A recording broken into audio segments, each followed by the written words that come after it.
Hello, and welcome to the Buzzerbeater Show, episode 28. Guess who's champion? Who's the champion? The Lakers are champions. Well, let's go, bro. I'm not a Lakers fan. I'm a LeBron fan, A little biased to the Lakers. Maybe you've noticed it during the podcasts. But still, bro. Lakers are champs. And nobody deserved it more than the Lakers, bro. Nobody deserved it more. And that's just a pure ass fact. Okay, let's just dive into it. Okay, so in game 5, game 1, Lakers take the win. Okay. Game 2, the Lakers win again, with LeBron going completely insane off. Then, game 3, Heat win. Okay, no, it's not bad,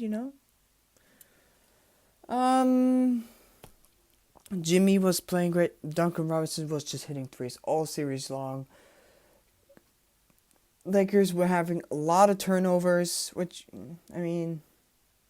yeah. Game 4, LeBron just going off.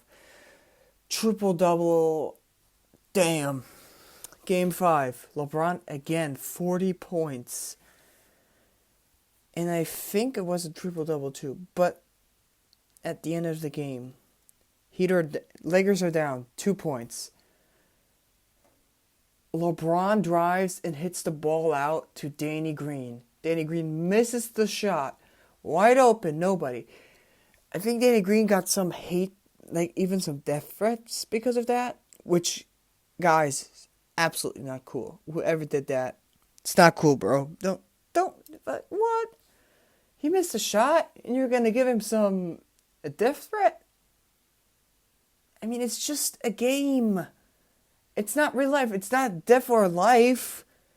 Maybe for some people it's very important that the Lakers win, but that important that you're going to threaten a player for their life, though? I mean, okay, do whatever you want. Do whatever you want, but please don't do this to anybody in your family or some shit. Sorry, I just have to take off my necklace, my chain. Gonna clump a little. Okay. And we're back. I just took it off because it's a little annoying, but okay, we're back. And then Danny Green didn't hit the shot. And then Markieff Morris gets the ball. Wants to throw an alley-oop to AD, but it was completely,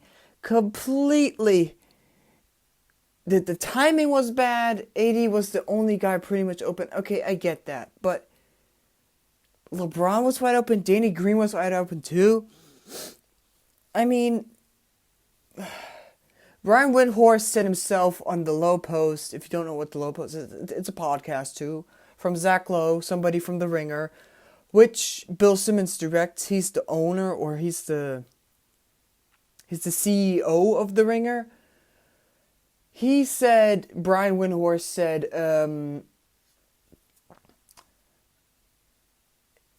he choked. I mean, Markieff Morris choked.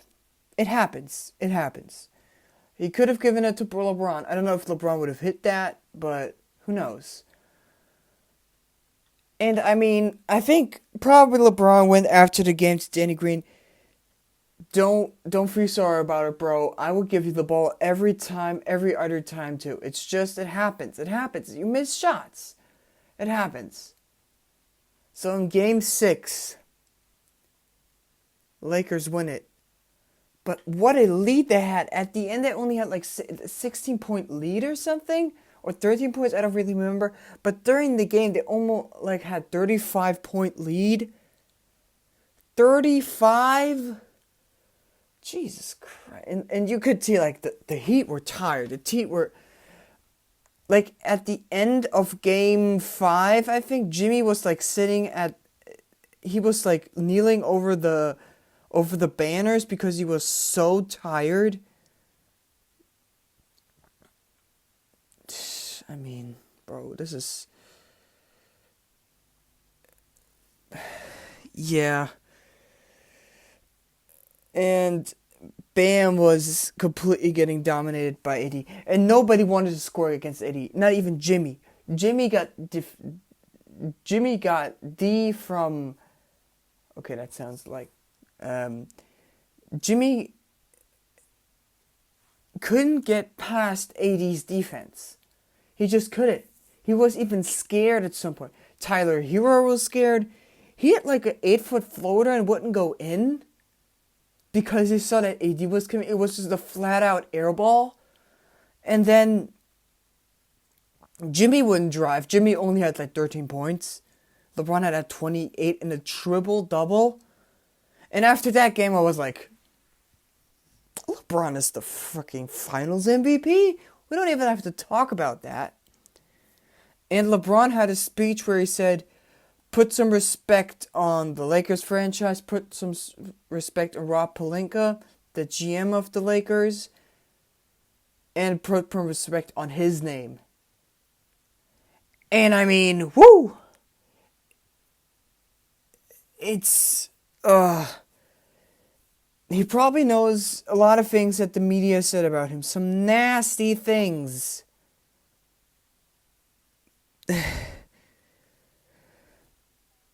I mean, he's right. A lot of sports media has been disrespecting him in the last some years or so. I don't want to call out names. Like, wait, what's his name again? I wanted to make a joke where I cough and then I say the name. Wait. Oh, okay, this just completely failed. What's his name again? The guy on ESPN, the take. Wait. I forgot his name. Skip Bayless. Skip Bayless. Skip Bayless has been criticizing LeBron for a lot of things. A lot of things. He's not saying he's not the clutchest Jordan, which is all true, but so I'm like, okay, I talked about this last week, but Charles Barkley has LeBron at number 7 in his all-time list. What?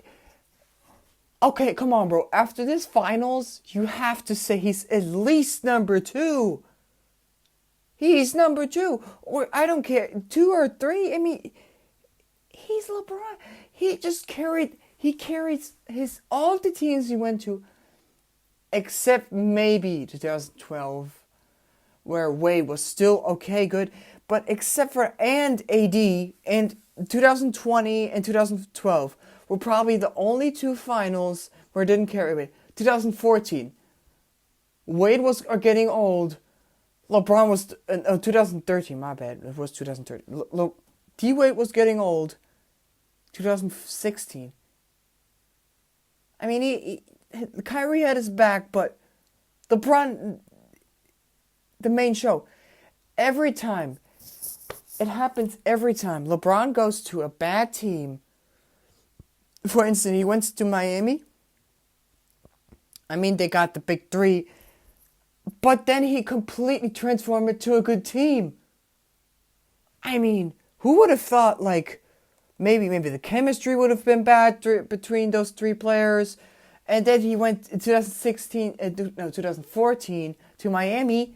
And he completely, a team that wouldn't even make the playoffs, he brought them to the finals and won in 2016. 2018, when he went to the Lakers were nothing. And he brought them to the finals and to the playoffs in 2020. With some help, but LeBron has done this 3 times already. 3 times. Just going to a team and completely building them up again. And not every NBA player can do that, you know? I mean, I would be more excited if the Knicks would actually win a championship. But yeah, imagine winning the Knicks a championship. Like, what the? But I'm not. No. Sorry. I'm not seeing. No. Not. Speaking of the Knicks. Oh no! Wait. I already talked. Wait. Did I talk about this already?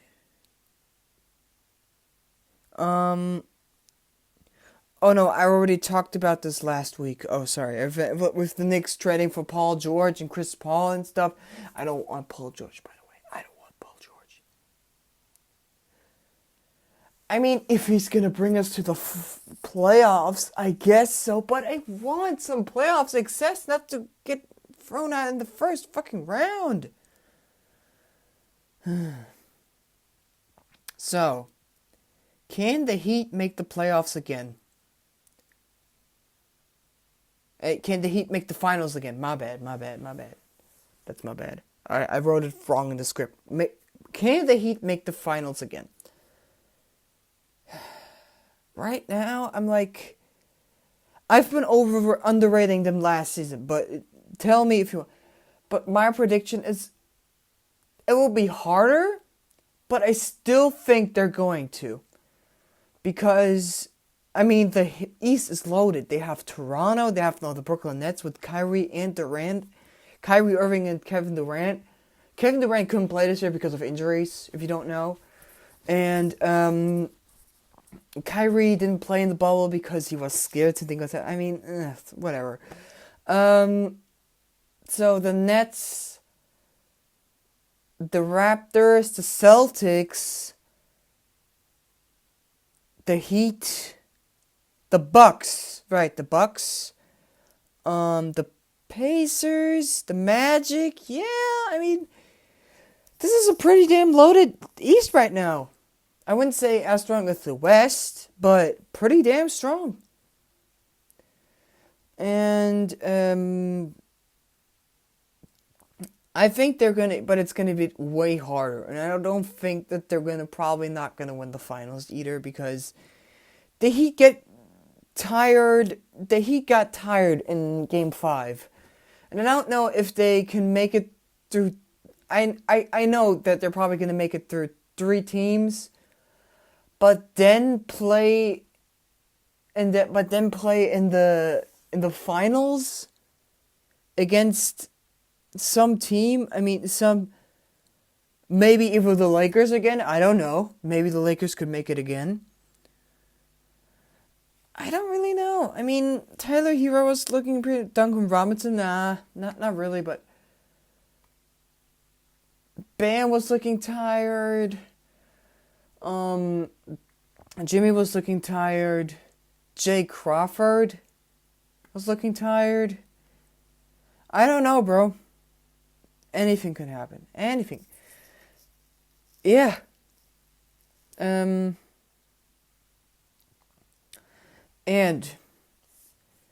could AD leave the Lakers?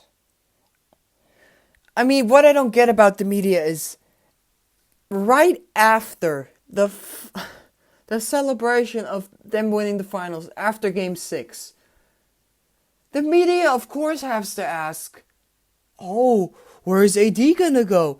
AD, where are you gonna go? Are you gonna you're gonna be a free agent this offseason. Where are you gonna go? Are you gonna go to the whatever? Like, okay, if he comes to the Knicks, I'm like, okay, yeah. But first of all, why would AD leave? That would be a really dumb decision. I wouldn't say it was fairly easy with the Lakers winning, but it was easier than LeBron's like championships before that. But I mean, AD, why would you leave? If AD leaves, I would say that was a pretty dumb decision. Yeah, just right off the bat.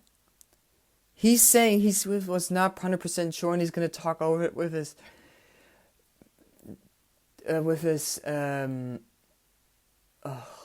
agent. I mean, it also could be that he's just trying to be like some sort of like that he wants to handle a deal like with the Lakers, like saying like, oh, I could leave if you maybe pay me. I won't leave if you pay me some more money, so he gets more money and stuff. So that's like maybe a tactic,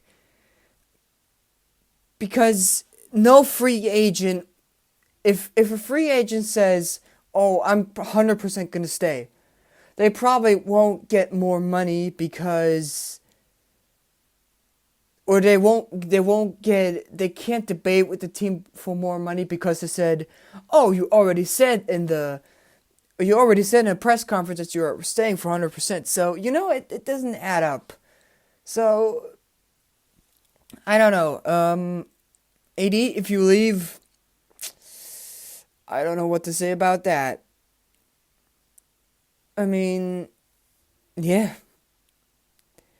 For example, you could leave like Kawhi did, and then winning a championship, and then getting knocked out in the second round, as the Kawhi did with the Clippers, or when Kyrie left LeBron and went to the Celtics, and you saw what happened there. I mean, that wasn't pretty at all. But yeah, I don't know. So, Daryl Morey resigns from the Rockets. If you don't know who Daryl Morey is the GM, so general manager of the Rockets. He's the reason why James Harden is with the Rockets, and he's the reason why Russell Westbrook is with the Rockets, and he's the reason why the Rockets have this small ball lineup. I mean, he's not completely the reason, because Mike D'Antoni, the coach of the Rockets, also had like a big impact because he's more oriented to small ball. But I think he had the most saying in that, because he's the GM. He makes all the trades. He makes all the players move from one team to another and stuff. So, yeah. And he resigned from the Rockets, I think like 2 days ago. I mean, what do you do now?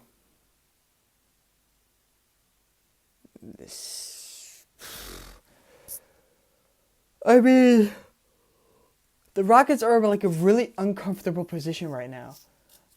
I mean, the Rockets could, like, Russell Westbrook, he didn't show up in the playoffs. And right now, he's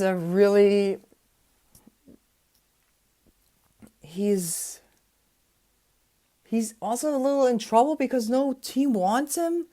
And I don't really know if the Rockets want him that much, because his contract is, I wouldn't say overpaid, but a lot of people won't pay the price that it takes to get Russell Westbrook, which means he's overpaid. But opinions of the team, not my opinion, I would say he's completely fairly paid. Just, the thing is that it's just the chemistry. It's not really adding up right now with James Harden and Russell Westbrook. I don't know. We'll see what happens, but I mean, Westbrook, god damn, bro. What happened there in the getting completely dominated by LeBron? Oof. Yeah. And breaking news. Ty Lue is now with the Clippers. Doc Rivers is gone now. We're going to get Ty Lue, huh? Yee.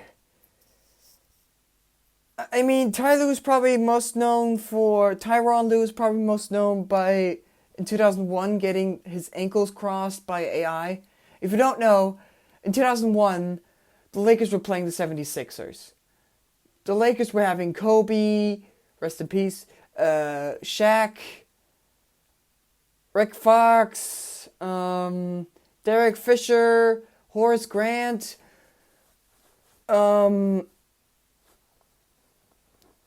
I mean, all those, a very, very, very good team, 2001. They won the finals, but in game 1,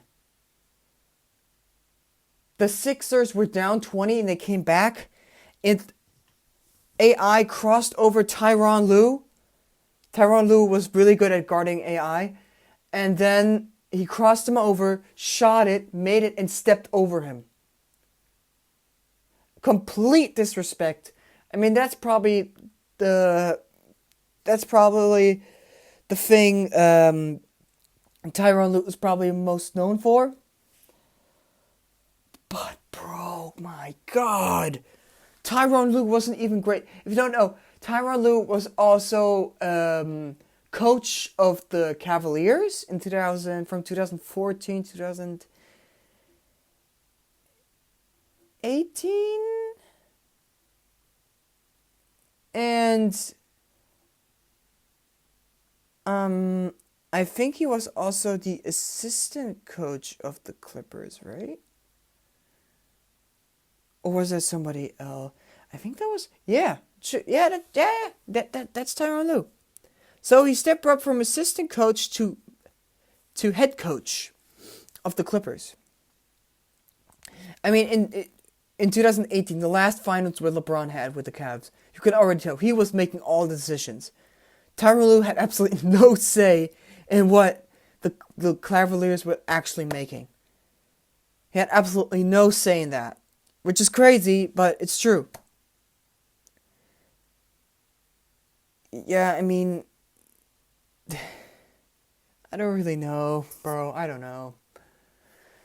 I mean, this could be really good, or really, I mean, it could be good or really bad. That's the thing. It's definitely a downgrade from Doc Rivers. I know a lot of people say, oh, Doc Rivers, he's not the great. Shut up. Like, Doc Rivers is still one of the greatest coaches in the league. He's still one of the greatest coaches in the league. He's now with the 76ers, right? No. I don't know where he is. Wait. I'm gonna look at my script. Where is...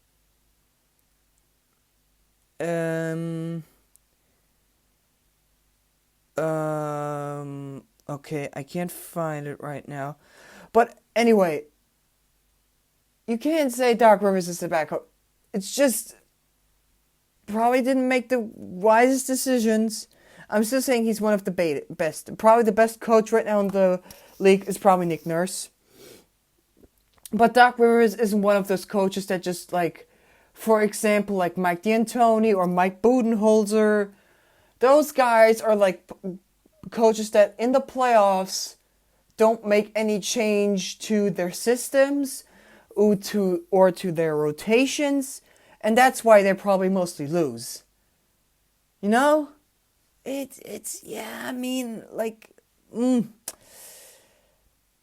Yeah, we'll see what happens. But it's definitely a downgrade from Doc Rivers. And, last topic for today. The Morris theory. If you don't know who Markieff and Marcus Morris are, they're twins. The one, Marcus Morris Sr. plays for the